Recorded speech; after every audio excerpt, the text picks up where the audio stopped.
I love all your podcasts, dude. You're doing an amazing job. Thank you for doing this. So hopefully you can edit the shit out of this.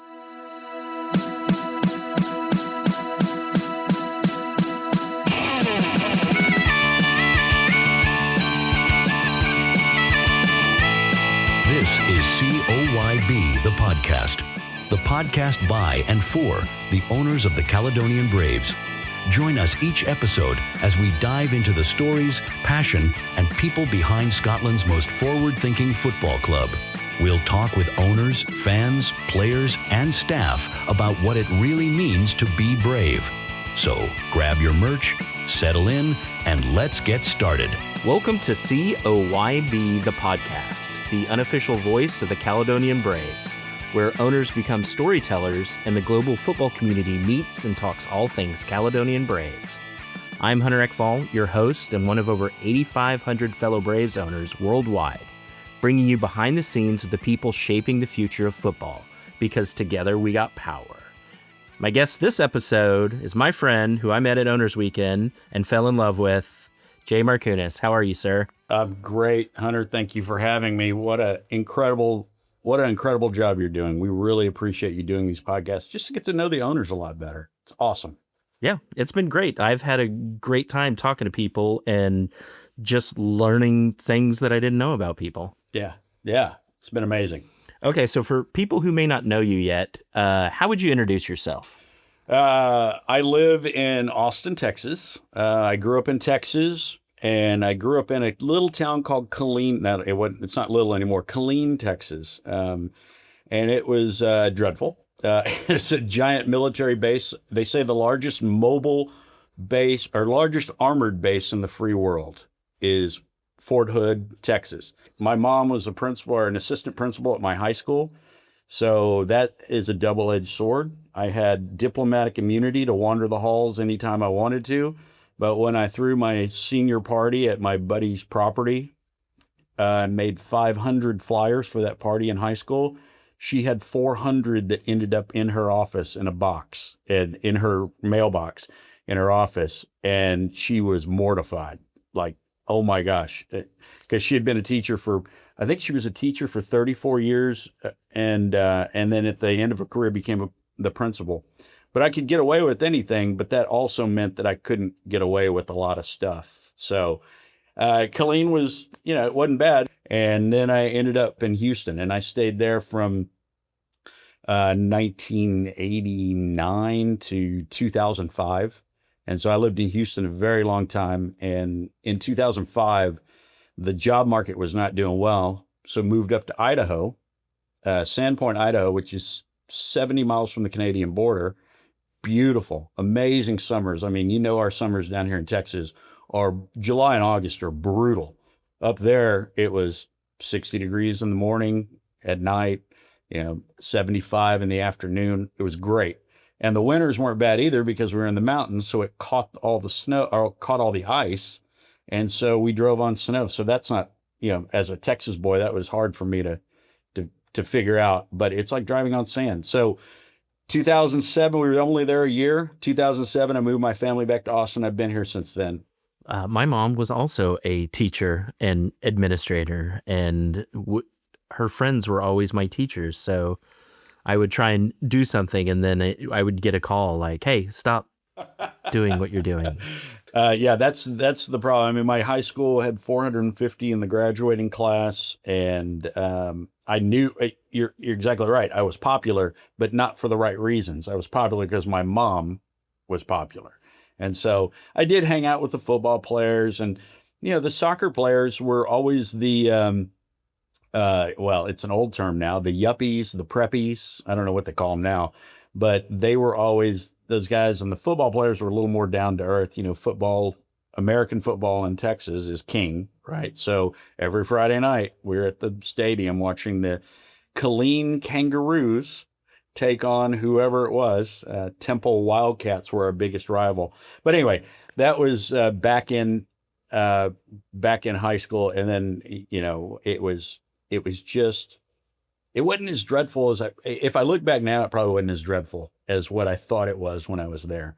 But I got out of there as quick as possible, went to Beaumont, Houston, Stayed in Houston, really loved Houston.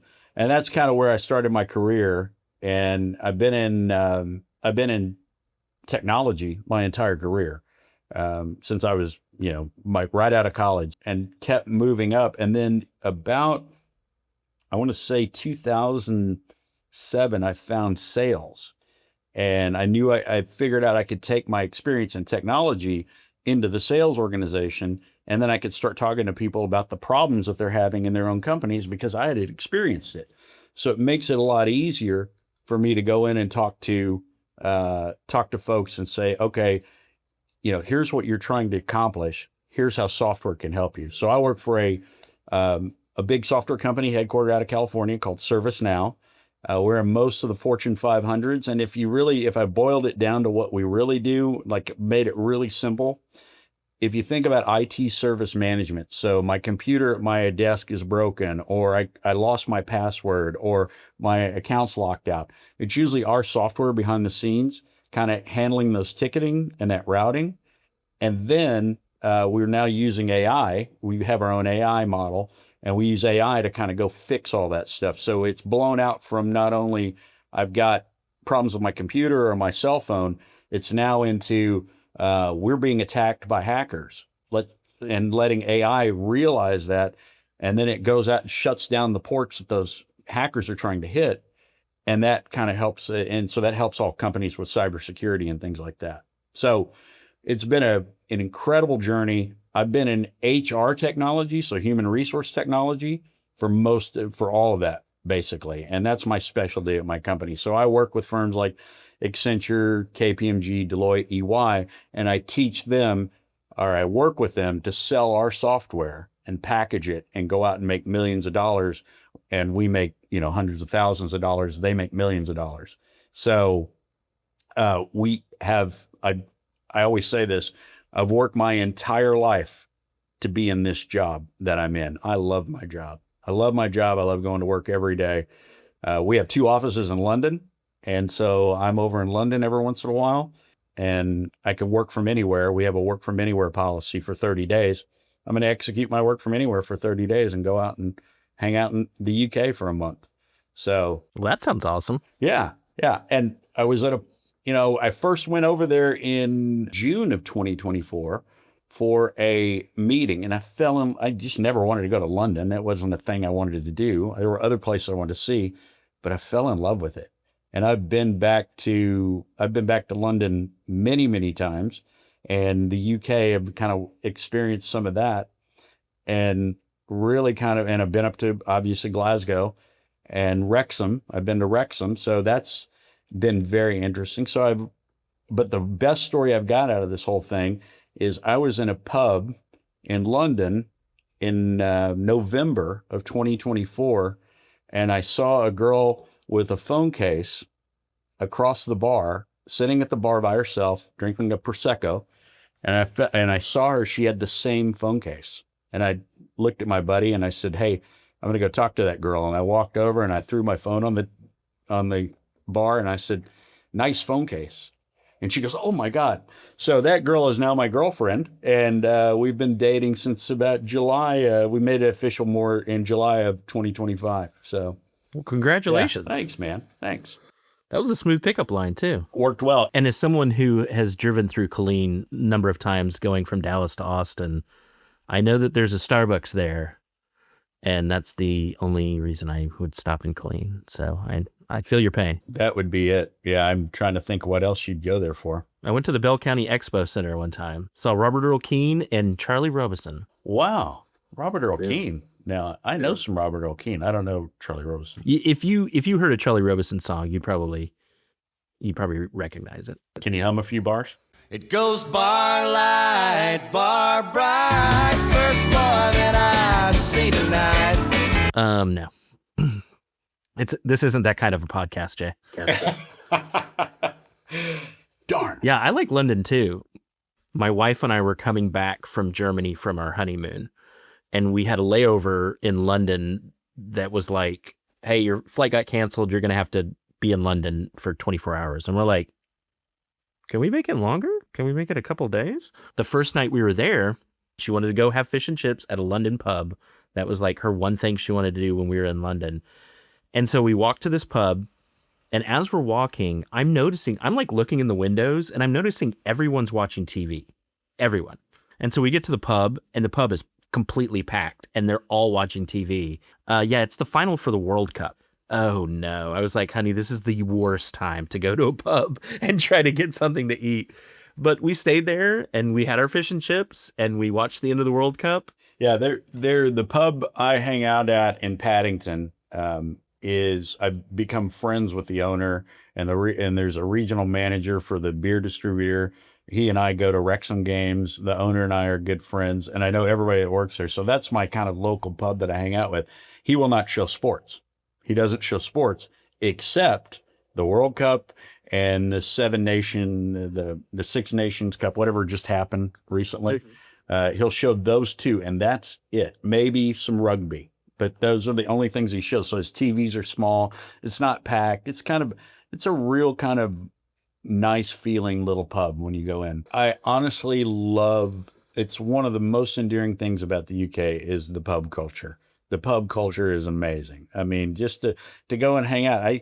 I liken it to a coffee shop here where you can sit and work. It's kind of like that with beer. And you're not going to get a shaken cocktail at a pub. You're going to get a liquor and maybe one or two mixes, and that's it. And it better not be crazy. It can be like a Coke or tonic. That's about the extent of it. And I love it. I love the simplicity of it.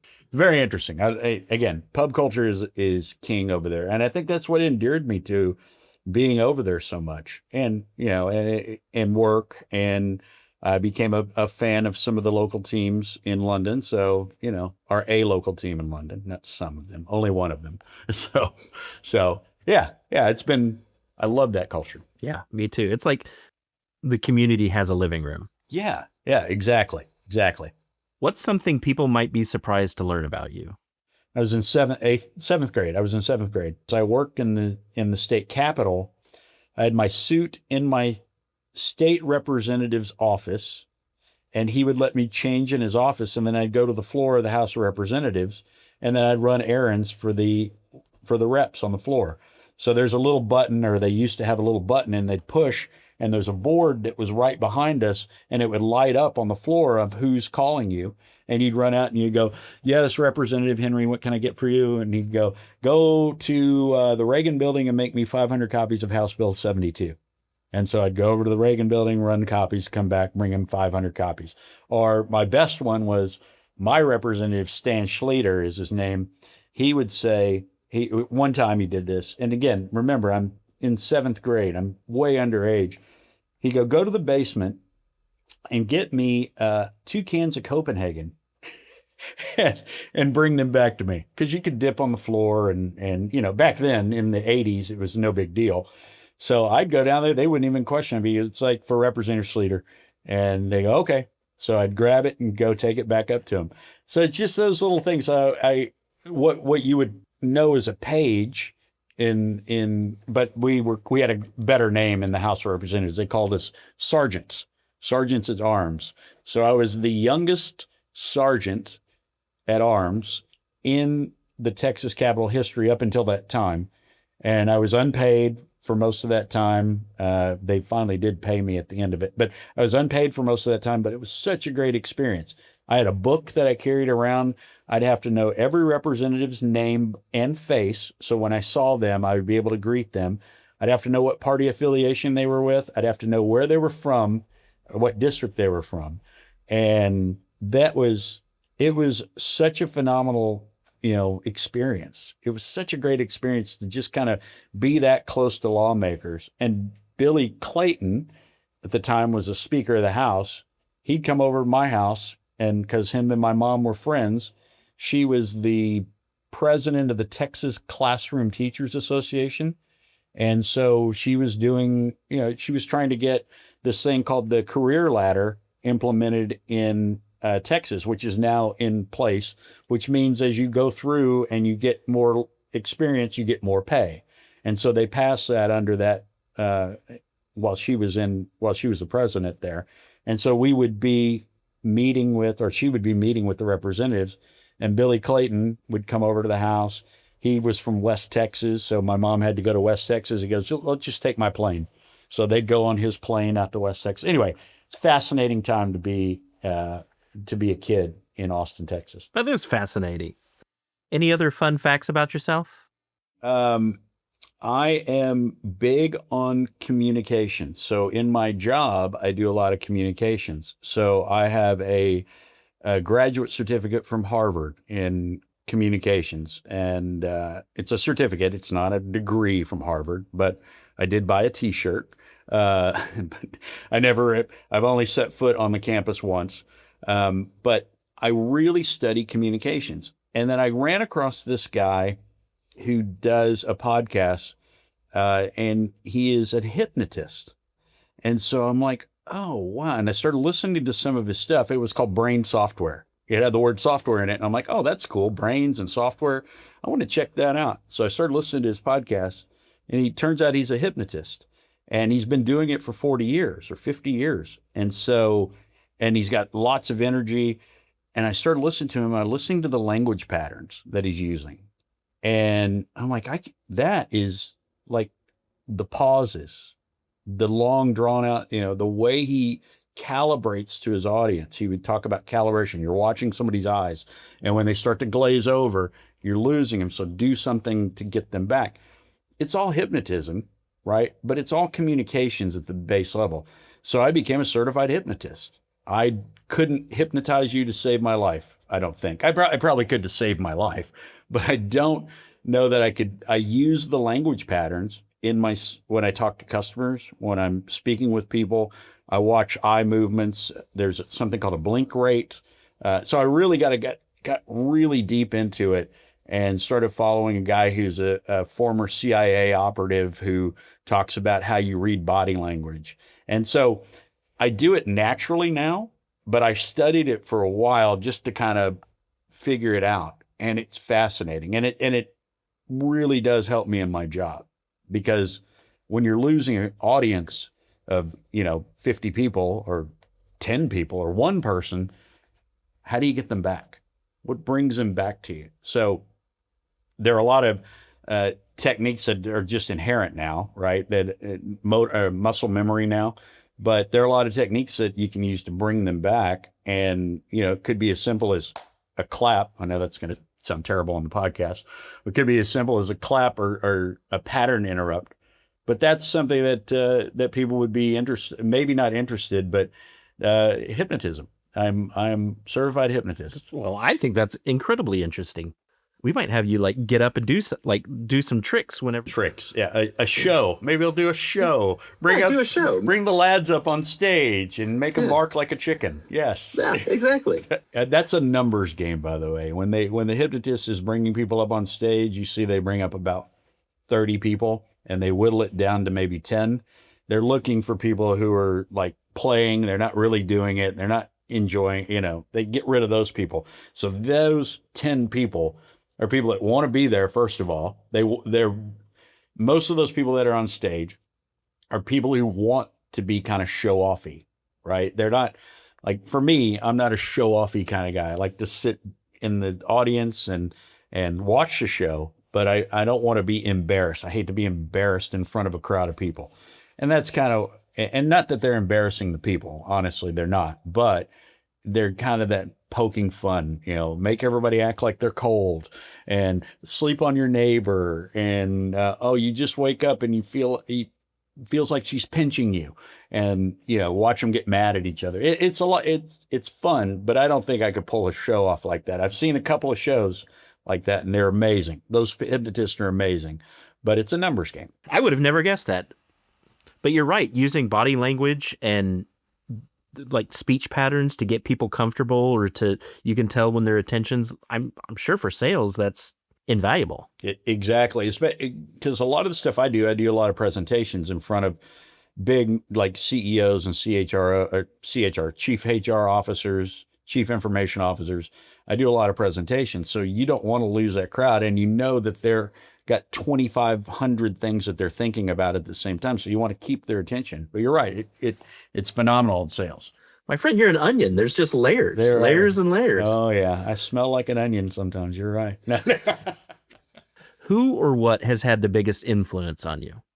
Billy Clayton and I we were sitting at dinner with my mom one night, and he said, I said, I'm just so nervous being around these politicians, these representatives, and all the people that I'm around. And he said, Jay, let me tell you one thing, son.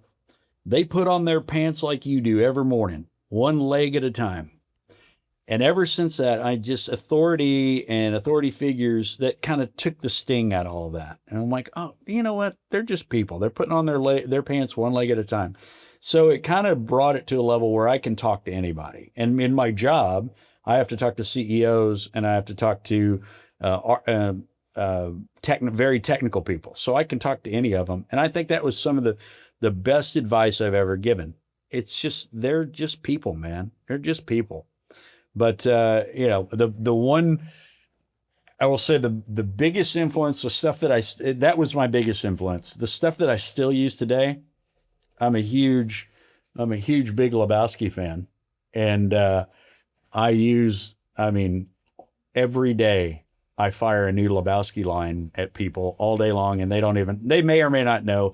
My boss is a giant Big Lebowski fan. And it's on our Teams chat. It's just Lebowski lines back and forth all day long. And it's mostly like, is this a weekday? Are you working? Stuff like that. So, yeah, those have been my, Big Lebowski and Billy Clayton are my two biggest influences. How did you first come across the Caledonian Braves? So, like a lot of us, I saw Chris's ad on Facebook. And as soon as he showed us the vending machines, I was in. No, I'm kidding. So those ads were very, very pointed, very good. I think Chris did a great job. I was skeptical. I'm like, what is this? Is this some kind of scam? Because I had just started getting into soccer football, right? I just started getting into it. And when I went over to London in June of 2024 was my first trip ever to London. And like we were talking earlier, I didn't really see London as someplace I wanted to go to.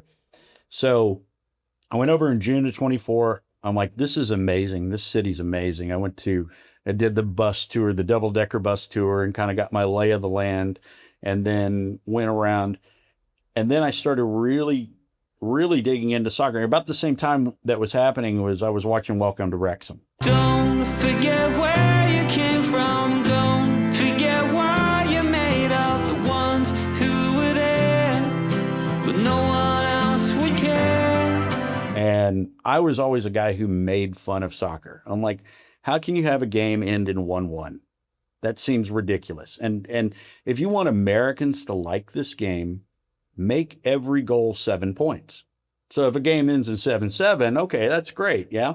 So, and so I'd make fun of it. I had a buddy that's a Liverpool fan. He would get up when he came and visit. He'd get up at 6 o'clock in the morning. I'm like, you're insane, man. What are you doing?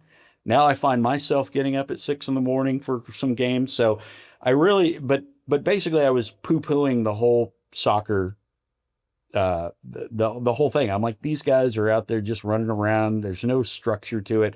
What's happening? And then Welcome to Wrexham came along, and they explained what a pitch was. And they explained that it's not just the stuff going on the field. It doesn't end in 1-1. There's a whole table behind the scenes. And oh, by the way, these guys are getting yanked down in the middle of running, or getting tripped, or and they're wearing these monitors that show how much they're running. And when they're running like 7-8 miles a game, or maybe even more, I'm like, these guys are elite level athletes. These are far better than the 350-pound lineman who's on the offensive lineman. So these are absolutely elite athletes. And I'll tell you, when I went and I'm skipping around here, but when I met Ross McNeil the first time, and I put my hand on his shoulder, kind of, a Texas handshake where you kind of put your hand on the shoulder and you're shaking, that boy was solid muscle. And I'm like, oh my gosh, this guy is amazing. So I saw those level of athletes. I kind of got the idea around, here's what's going on behind the scenes. I started falling in love with Wrexham. And then following them outside of the Welcome to Wrexham series. And then I started looking at what's the next documentary I want to watch. Well, Arsenal had a documentary, and it had Mikel Arteta, and who's the coach, as in his early years, or maybe even his first year, fell in love with Arsenal. And I've been to 1, 2, 3, 4, 5 Arsenal matches now in London at Emirates Stadium. I've been to 1, 2, 3 Wrexham matches, 2 of them in Wrexham, 1 in Stevenage. So I really fell in love with the game. And then the Caledonian Braves ad popping up. I'm like, oh, I can own a soccer team? Oh, wow, that's interesting. So I was skeptical. I thought, oh, this is some kind of scam. I really looked into it. I found out more about Edu Sports Academy.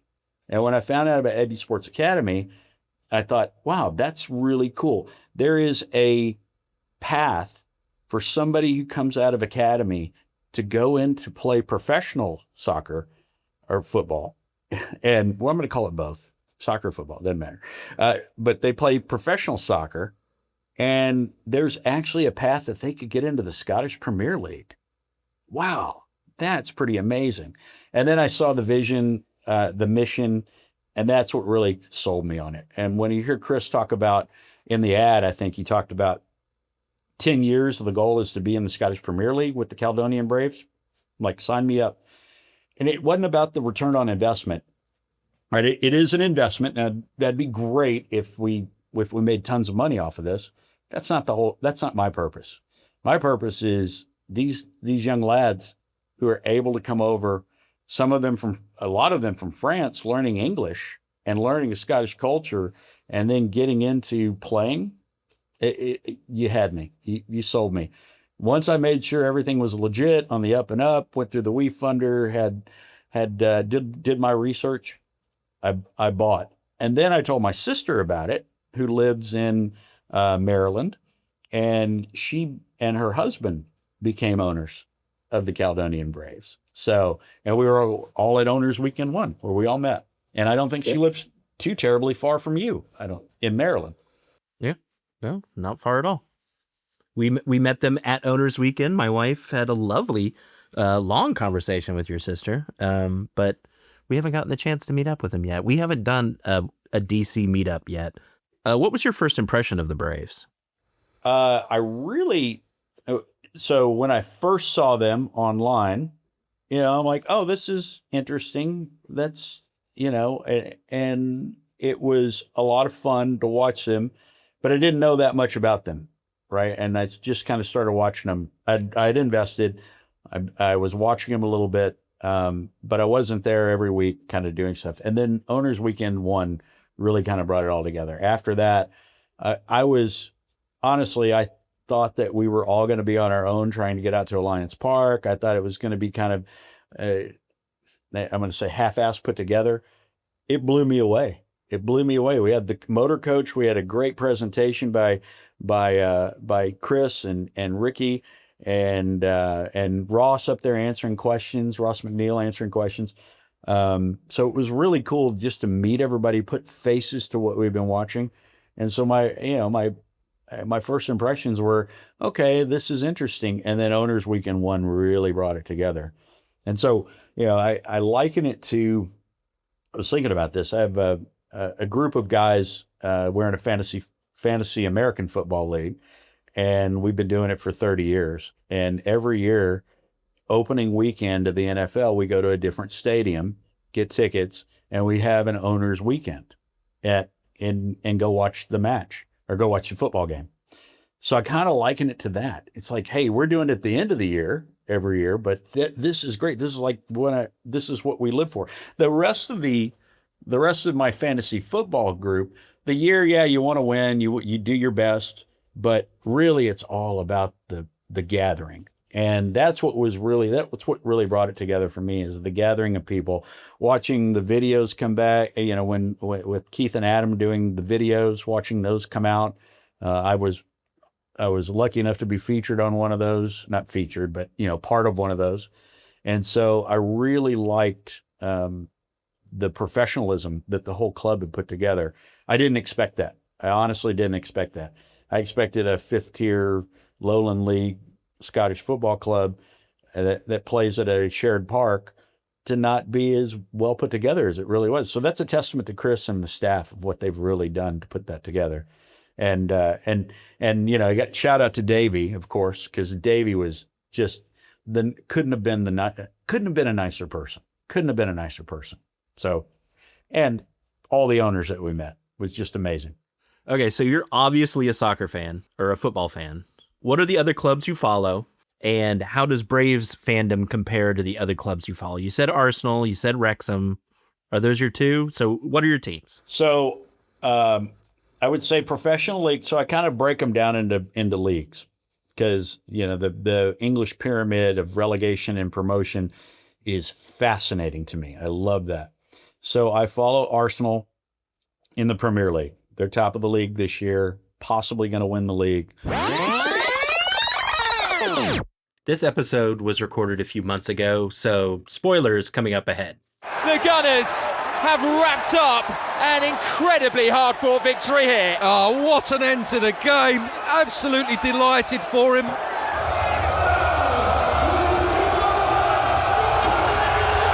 Arsenal, the Premier League champions. Which is going to be incredible. I follow Wrexham through their 3 promotions, potentially a 4th promotion this year. And that is full time. We have drawn here. An outstanding effort by Wrexham, but now we are waiting for the other results. And Hull have won. So Hull are up. Our season is over. We now return to your normally recorded podcast. And as my friends say, what happens when Wrexham and Arsenal play in the Premier League? If Wrexham makes it to the Premier League, what are you going to do? I'm like, oh, what a great problem to have. What a great problem to have is having those 2 teams play each other. I don't know what I'll do, but it'll be great. Then I started following, obviously, the Braves, right? That's our team. Austin FC is my local team, so I bought season tickets to the Austin FC. And then my girlfriend is from a town in Latvia called Jelgava. It's near Riga, Latvia. And I follow the Jelgava Alni, which means moose in Latvian. I follow the Alni. Those are typically the 4 teams that I follow, which is, you know, you tell that to an Englishman and they're like, how do you follow 4 teams? That's ridiculous. You follow 1 team. No, I follow 4, but they're in different leagues. So that's how I kind of space it out. Talk to me about your Wrexham trip. I saw on Facebook pictures of you at the turf with Wayne. How was it? And how did that happen? I don't know. I can't remember it. I had 8 whiskeys and 8 beers before all that picture taking got done. But I do have a video of riding in Wayne's car. So it's a great story. I mentioned that I met, you know, when I go to London, I know some people from London. One of them turns out to be a Wrexham fan, a huge Wrexham fan. And so he goes up to Wrexham. And I said, his name is Foggy. It's a nickname, but he's got a really long name. He's Greek. And Foggy said, hey, I'm going to Wrexham for the FA Cup, for Nottingham Forest FA Cup. And that's, you know, Wrexham didn't play Premier League teams normally. So going to that was kind of a great, I just loved the idea. And so I said, I'm in. So we got hospitality tickets, which has an open bar. So mistake number 1, but we got hospitality tickets and we sat at mid pitch on the mid pitch, great seats. The energy was, it exceeded anything I've ever seen. I mean, and I've been to Arsenal games where the energy is amazing, but it sometimes lulls. Wrexham, it doesn't lull. They sing the entire time. So there's singing and there's cheering. It went into extra time. It went into 30 minutes of extra time, and then it ended in penalty kicks. After that, I was told, we left and went to the turf, and we're hanging out and packed. turf was packed. Everybody, because they had won, Wrexham had beat Nottingham Forest, and they were going on to the next round. It was packed. Everybody was cheering. Wayne is there. Wayne is at the turf. Now, he's not always at the turf. I've been to the turf a couple of times. This is the first time he's been at the turf when I was there. Wayne's at the turf, and we start talking to him. We get some pictures made, some silly pictures like you've seen on Facebook. And he gives me a turf hat, a beanie cap. I don't even know what the right word is. A toboggan is what we used to call it, but it's a ski hat, and it has the turf on it, red, with a little ball on the top. And Foggy, who's with me, he goes, "Oh, I want one. I want one." And Wayne goes, "For fuck's sake." And he goes back, he gets him one, brings it back. So he's talking, we're taking pictures. He's actually working, trying to pour beers. Foggy is like, "Hey, let's go eat some food. Let's have some food." And so we're talking to Wayne, "Where should we go?" He goes, "Get in the car. I'll drive you to an Indian food place." And we're like, "Great." So we get in the car. I've got the video sitting in the back seat, and Foggy and Wayne have now become friends. By the way, they've hung out in London when Wrexham was playing in London, so they've hung out. Wayne is driving us, and we're sitting in the back seat, and I've got the video of the whole thing. And my girlfriend said, what happened is she thinks Wayne was just trying to get us out of the pub. He was done with us, and so he's like, "Let me drive you out of here." She said when he dropped us off, we opened up the door, got out, and he was gone. He took off. We get to the front door of the Indian restaurant, and it's closed. So we walked around downtown Wrexham, took some pictures. But it's a great story because Wayne is such a nice guy. He's so popular in the United States. And he's just another guy in Wrexham. He's just another guy who's gotten famous from the Welcome to Wrexham documentary. So it was such a great trip. Thank goodness I took the video so I could go back and watch later. But it was one of the most electric soccer matches that I've ever been to. And it was incredible. What is the weirdest or coolest reaction you've gotten when you tell people you own a football club? I really haven't gotten, I listened to Tom's podcast where he had somebody who thought he was new Ryan Reynolds. I haven't had that. I do lead with, I own a soccer team in Scotland, and I'll pause and they'll go, "What? You own a soccer team in Scotland?"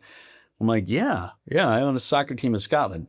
And they're in the 5th tier division of the Scottish Premier League, or the Scottish Football Pyramid, with a path. I tell them the whole path, the path from Edgy Sports Academy, the mission. And I said, but I will always end it with, I'm one of 8,600 owners. And I go, "Oh, okay, all right." So it's kind of like Wrexham. Yeah, kind of like Wrexham, but not. It's totally different.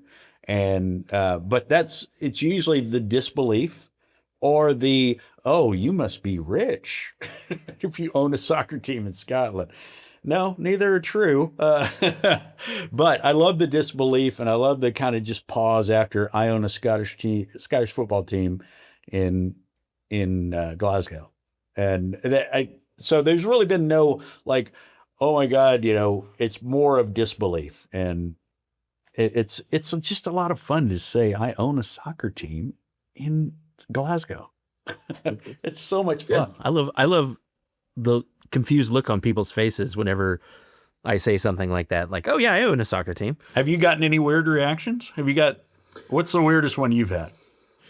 No, I'm part of the St. Andrew's Society of Washington, D.C., which is a Scottish Heritage Society.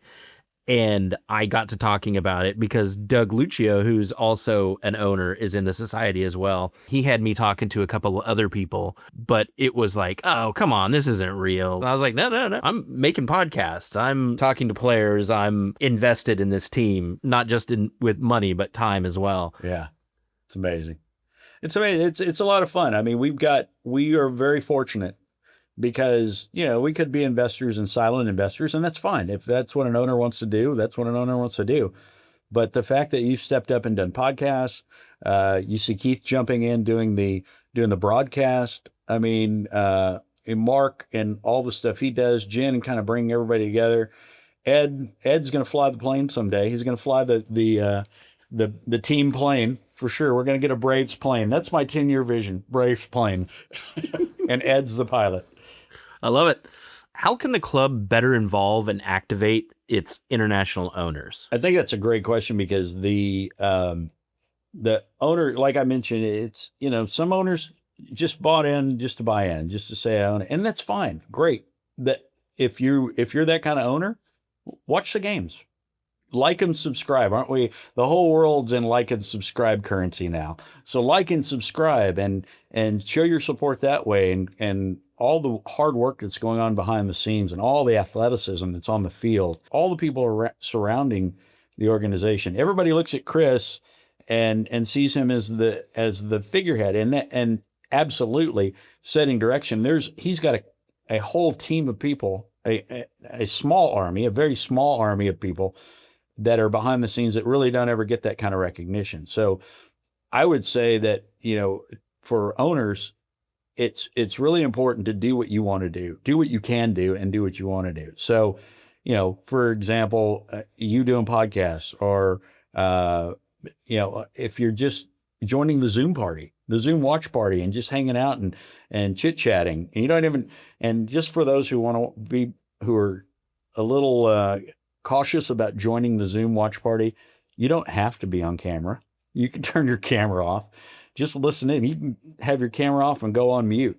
It's great to see the people's reaction as it's happening. Sometimes you guys are a little bit ahead of me, and so I get to watch you react to the goal before I see the goal. But, sometimes it's the opposite. But I would just say do what you can. I mean, we've got people that I think this has been mentioned on other podcasts, but we've got people who have certain skills that can help out with the organization. Maybe you don't need to be the head of the Caledonian Braves marketing, but maybe you have a marketing background and you want to, hey, I got an idea to make some more money for the organization. Or maybe you're in logistics and you can get the kits out faster. Oh, you might want to cut that.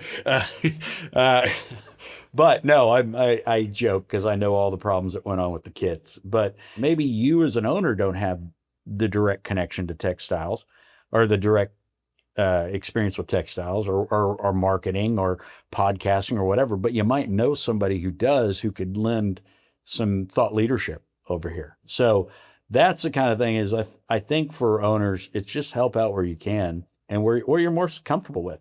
And if you're most comfortable watching the games and giving a thumbs up on the Facebook live, or I don't know if we're on YouTube anymore, but if we're on YouTube, just giving thumbs up and subscribes, that's still, you're doing your part. What's one idea that you would pitch to grow the Braves fan base? I think, so look at what Ryan Reynolds and Rob McElhaney have done. They found it, and it's now their model. They found a soccer team with a loyal local fan base and made it an international phenomenon. And that they're doing that. They did that in Wrexham. They did that in Oaxaca, or they're doing that in Oaxaca with Eva Longoria, I think. And I hear they're about to buy another team in Brazil. So they're looking at that. It's that model. We've got kind of an opposite model. We have a great international fan base. We need to grow that local fan base. And that's where I think we need to really spend some time. Now, what does that mean? Yeah, we're sharing Alliance Field, or we're renting a park. Obviously, getting our own ground would be great, but I think we need to do local fan base and build that fan base and get them excited about the Caledonian Braves, because, like I mentioned earlier, some of the owners have some of that experience. How do you build a fan base? How do you build something from the grassroots? I think that's the piece that we need to focus on. And once we get that local fan base, my whole goal in a few years, have those stands filled. Even at Alliance Park, have more people in the stands, because that helps the lads on the field. And they really pick up on that energy. We're cheering from 4,000 or 5,000, 7,000 miles away. They're getting some of that energy, but they're not getting the in-person energy. And so Owners Weekend 2, Owners Weekend 1, where we're all there, where there's a bunch of us, 60-something people there, filling the stands. incredible. And I know a lot of the owners make trips over there outside of owners weekends, just because they're on vacation, or they go over there maybe they go over for just the games. It's very important to get in the seats. And that's what the lads see from the pitch, is who's in the stands.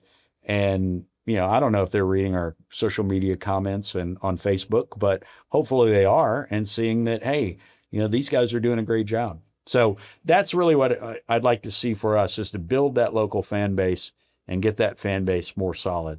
And then, yes, let's go get our own ground, and let's get promoted. And, when they get in to see us moving up, sure, we're going to move up. But right now, I think it's the fan base. I think that should be our focus, and getting more people in the seats.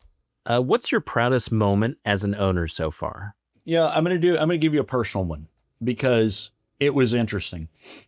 My sister played at University of Texas, but I think it was more intramural style soccer. But if you were on the pitch when they were doing kick around before the game, she kicked the ball and everybody went, "Ooh, wow, you know what you're doing." But when I got her involved, they were just looking for a trip to Scotland. They were looking for a reason to go to Scotland. They rented a car, went up to Oban. When they got back, they said, "All right, let's go to the game. We'll go to the game." And then they start, the whole experience again. Like Chris had and Davey had rented the coach, and so we're all in the coach, and we get to the field, and we're doing kick around. We're meeting. We're touring the changing room, and we're touring the hospitality. And then they're like, "Okay, we're probably going to come to the evening thing now. We might as well, we might as well come to the evening thing." At the end of that evening, they had met Martin, and my sister fell in love with the young lad Martin. I know he's no longer on the team now, but Martin was somebody she fell in love with, and they had just such a great conversation. Then she met some of the other lads, and now at the end of that, they're like, "I'm really glad we did that. I'm really glad we went to the match. I'm really glad we went to the award ceremony." And that was my proudest moment. Like, you really just didn't care at first, and then they cared after that. After seeing the collection of people, after meeting you and meeting all the other owners and just sitting and visiting with people, they really love that. So that's my proudest moment of being an owner, is when my sister and brother-in-law really kind of came around and saw how great this organization really is. No, I love that. And I loved meeting your sister and brother-in-law. Yeah, I really, I love what we're doing with the organization by putting together the committees and the fan, where Tom and some of the other folks are on these committees. And honestly, I don't know Tom. I don't think I've met him in person. Can't wait to meet him. But how we're setting up those committees and those councils to kind of help advise, because when you have 8,600 owners around the world, everybody has got different opinions on what we should be doing. For the next year, I think it's more of the same, and keep building the base and keep building the local fan community. So what does that mean? I don't know. I mean, does it mean outreach? Does it mean, going door to door and going, "Hey, have you heard about the Caledonian Braves?" I don't think it's that, but it's really more around sponsorships and how do we get with local businesses. And so I'd like to see us kind of get organically grassroots level better at and just improve what we've already built so far. So yeah, I'd like to say in 1 year, I'd love to see us in our own stadium and promoted to the top tier of the Scottish Premier League. But, I'm a realist. You always put too much pressure on what you can do in 1 year and not enough on what you can do in 10 years. So I don't think we need to be short-sighted here. I think we can just continue doing what we're doing, and then with a couple of course corrections here, and really build the outreach. And then I think we've got a lot of the hurdles, the logistics around, and I'm going to say the merch word again, but I think we've got some of that. We've got most of that ironed out. So now how do we build upon top of that? How do we have more merch? How do we do things like, getting tickets to a Wrexham game in England and getting tickets to an Arsenal match in England are almost impossible because they sell out so quickly. You have to be part of the membership program to even try to buy tickets. And sometimes you don't even get that. I mean, we should probably be looking at what they do. What works over there is a membership scheme. So, and scheme over there doesn't mean the same as scheme over here, right? So a membership path, a path to membership. So I think we should be looking at maybe memberships, because that's how we continue to sustainability. The one thing I'm worried about is, hey, this money that we raised and we funder is going to run out at some point. How do we continue to do that? And it's not going to be from gate and concessions, I don't think. But how do we keep that fresh money coming into the organization to keep giving us the ability to build it bigger and bigger? Merchandising is, Arsenal's got 3 new kits every year, 3 brand new kits that everybody rushes to buy. Austin FC puts out 2 new kits every year. So those are the kind of things, and people buy them. The kit for the Austin FC is the most expensive kit I've ever seen. It's even more expensive than London prices, but they're making money off of those. And that's how they do it. They do it through merchandising. They do it through ticket sales. They do it through membership schemes, and they do it through sponsorships. So I think we need to double down on all those and really kind of figure that out. And so that's what I'd like to see us do. And that's the final whistle for this episode of COYB the Podcast, where passion meets the pitch and ownership has a voice. If you're enjoying the journey, don't forget to subscribe, share the show with a fellow Braves owner, and follow us on Instagram. Until next time, respect all, fear none. Come on, you Braves. This has been COYB the Podcast. Make sure you like, share, and subscribe. This has been a production of Double Bit Media.